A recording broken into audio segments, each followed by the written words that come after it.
Good evening friends. आशा है कि सभी लोग सकुशल होंगे। साथियों, बहुत से लोगों के द्वारा जानकारी ली जा रही है कि उत्तराखंड में जो चतुर्थ श्रेणी कर्मचारियों की भर्ती होनी है, क्या उसमें रोजगार दफ्तर में नाम होना अनिवार्य है। सॉरी साथियों, देखो, चतुर्थ श्रेणी कर्मचारी तो भर्ती चलो बात की बात है। मैं सामान्य बात आपको बताता हूँ। जितने भी लोग 8th पास हैं या 10th पास हैं, उन सभी से मेरा निवेदन रहेगा कि आप जरूर जो रोजगार दफ्तर कार्यालय प्रत्येक जिले के शहरों में भी हैं, वो जिले हेडक्वार्टरों में भी हैं, यहाँ पर आप अपना नाम दर्ज कर जरूर कर लिखवाएं। मतलब जरूर आपका नाम बेरोजगारी दफ्तर में दर्ज होना चाहिए, रोजगार दफ्तर में, है ना। अब आप इसको जो है घर बैठे भी कर सकते हैं। जरूरी नहीं कि आपके आसपास सीएससी सेंटर पे आप जाएं। अगर दूर है तो आप अपनी सरकार, एक प्ले स्टोर में ऐप होता है साथियों, वहां से जो है आप अपना नाम दर्ज कर सकते हैं यहाँ पर, है ना। तो मेरा पुनः आप सभी से निवेदन रहेगा कि भर्तियां आना ये बात की बात है, लेकिन उससे पहले हमारे पास हमारे सारे दस्तावेज जो है वह सब क्या होने चाहिए, क्लियर होनी चाहिए, मतलब ओके होनी चाहिए। तो भर्ती अभी दिसंबर में वैसे आनी तो है, ये भर्ती पक्का 2,500 पदों पर आज या कल जब भी आती है, लेकिन उससे पूर्व आपके सभी दस्तावेज जो है वह ओके होने चाहिए। तो आप अपनी सरकार से माध्यम से भी, या आप जो है ये जिला मुख्यालय में जाकर, या शहर में भी इसकी उप शाखाएं भी हैं रोजगार दफ्तर की, आप वहां जाकर जो है अपना रोजगार दफ्तर में अपना नाम लिखवा सकते हैं। उसके लिए कोई ऐसा क्लियर नहीं कि आप 12th पास हैं तभी आपका नाम लिखा जाएगा। आप 8th पास हैं, 10th पास हैं, तो तब भी आपका नाम वहां पर लिखा जा सकता है। तो सभी से मेरा अनुरोध निवेदन है, क्योंकि अधिकांश लोगों का मैसेज भी आ रहे हैं कि सर क्या भर्ती आने के बाद भी अगर माना आज अगर भर्ती आ गई तो साथियों इससे पहले आपका नाम होना चाहिए। ये चीज ध्यान रखिए कि जब किसी भी भर्ती का नोटिफिकेशन जारी होता है, उससे पूर्व आपका जो है रोजगार दफ्तर में नाम होना अनिवार्य। उसके बाद आप नहीं लिखा सकते हैं, फिर आप उसके लिए योग्य नहीं हैं।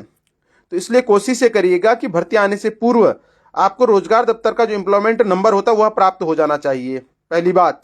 दूसरा, आप प्रयाग पोर्टल में तभी रजिस्ट्रेशन कर सकते हैं जब आपका जो है नाम होगा वहां पर। प्रयाग पोर्टल में, रोजगार जो प्रयाग पोर्टल है, वहां तभी रजिस्ट्रेशन हो पाएगा जब आपका एम्प्लॉयमेंट में ऑफिस में नाम होगा। नहीं तो कहेगा कि आप अपना एम्प्लॉयमेंट पहले रजिस्ट्रेशन करवाइए, तो वहां आपका रजिस्ट्रेशन नहीं हो पाएगा।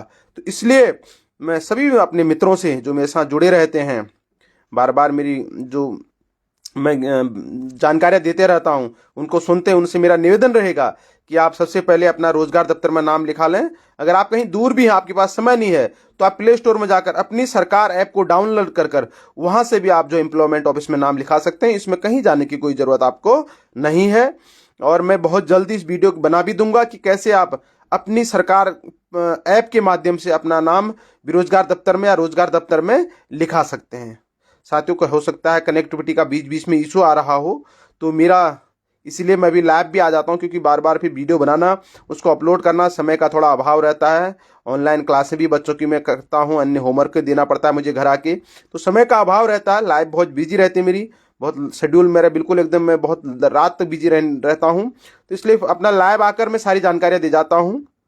तो सभी से मेरा निवेदन रहेगा कि जो 2,500 चतुर्थ श्रेणी कर्मचारियों की भर्ती होनी है, उसके लिए उस नोटिफिकेशन जारी होने से पूर्व आपका बेरोजगारी दफ्तर में नाम होना अनिवार्य है। किसी भी जिले के आप हों, वहां के शहरों में भी और गांव में, जिले के मुख्यालयों में भी ये कार्यालय खोले गए हैं। अगर वहां से नहीं हो पाता है, आप बाहर हैं, तो अपनी सरकार ऐप को डाउनलोड करके वहां से कर लीजिए, या सीएससी सेंटर से करा लीजिए, लेकिन जरूर कराइए। वो भर्ती से ही मतलब नहीं, आगे किसी भी प्रकार की आपको रोजगार की जरूरत हो, किसी भी पोर्टल के माध्यम से हो, लेकिन वहां के लिए आपके रोजगार दफ्तर में नाम होना अनिवार्य है। और बहुत से लोग ये भी कह रहे हैं कि सर उम्र क्या होनी होगी इसमें। मुझे जहां तक लग रहा है कि उत्तराखंड में सामान्य भर्तियों के साथ ही वो ऐसी उम्र रखेंगे।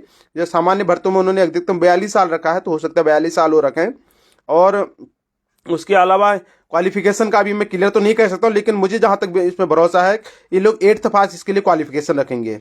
और वेतन में अभी तो इन्होंने 15,000 कह रखा है, हो सकता है इसको 18 करें, क्योंकि न्यूनतम वेतन जो है वो 18,000 है। हो सकता है इस पर भी सरकार कार्य करे, मैं इस विषय में अभी कुछ नहीं कह पाऊंगा। लेकिन फिलहाल इस हफ्ते या 1 दिसंबर से दिसंबर फर्स्ट वीक में 2,500 पदों पर जो है विज्ञप्ति 100% जारी हो जाएगी। आप देख लीजिएगा, क्योंकि इस पर लगातार कार्य चल रहा है। अब कोई अन्य टेक्निकल इशू नहीं आना चाहिए, वरना ये भर्ती जो है 100% आनी है 2,500 पदों पर। तो आप अपना देख लीजिए यार, किसी को तो रोजगार मिले, है ना। अपने अब सबसे बड़ी बात यह है ना इस भर्ती की, कि यह अपने गांव ग्राम स्तर से इसमें लोग रखे जाने हैं। ये बहुत अच्छी बात है। जैसे एक बार बीच में जो है शिक्षा मित्र रखे गए थे स्थानीय गांव से, उसी प्रकार यहाँ पर जो है गांव से ये लोग रखे जाएंगे। जहाँ पर भी जो क्षेत्र होगा उस क्षेत्र के लोग, फिर वहाँ पर नहीं मिलेंगे गांव से तो ब्लॉक से रखे जाएंगे, ब्लॉक से नहीं मिले तो जिले से रखे जाएंगे। एक बात कह रहा हूँ ना।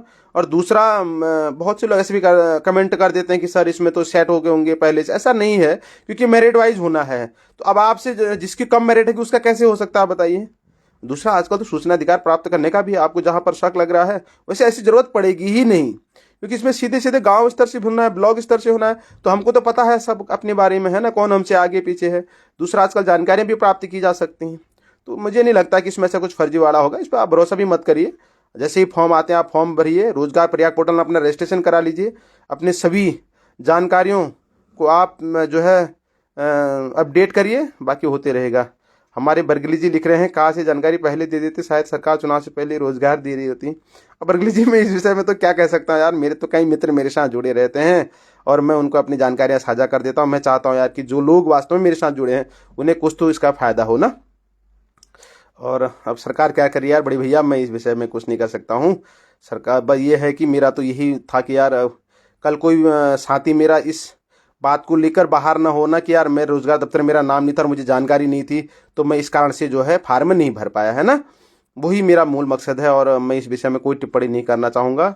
आप ठीक है, आप अपने स्तर से सही कह रहे हैं, वो आपका अपना है विचार, उसके मैं उसका स्वागत करता हूँ, उस विचार की मैं अवहेलना नहीं कर रहा हूँ।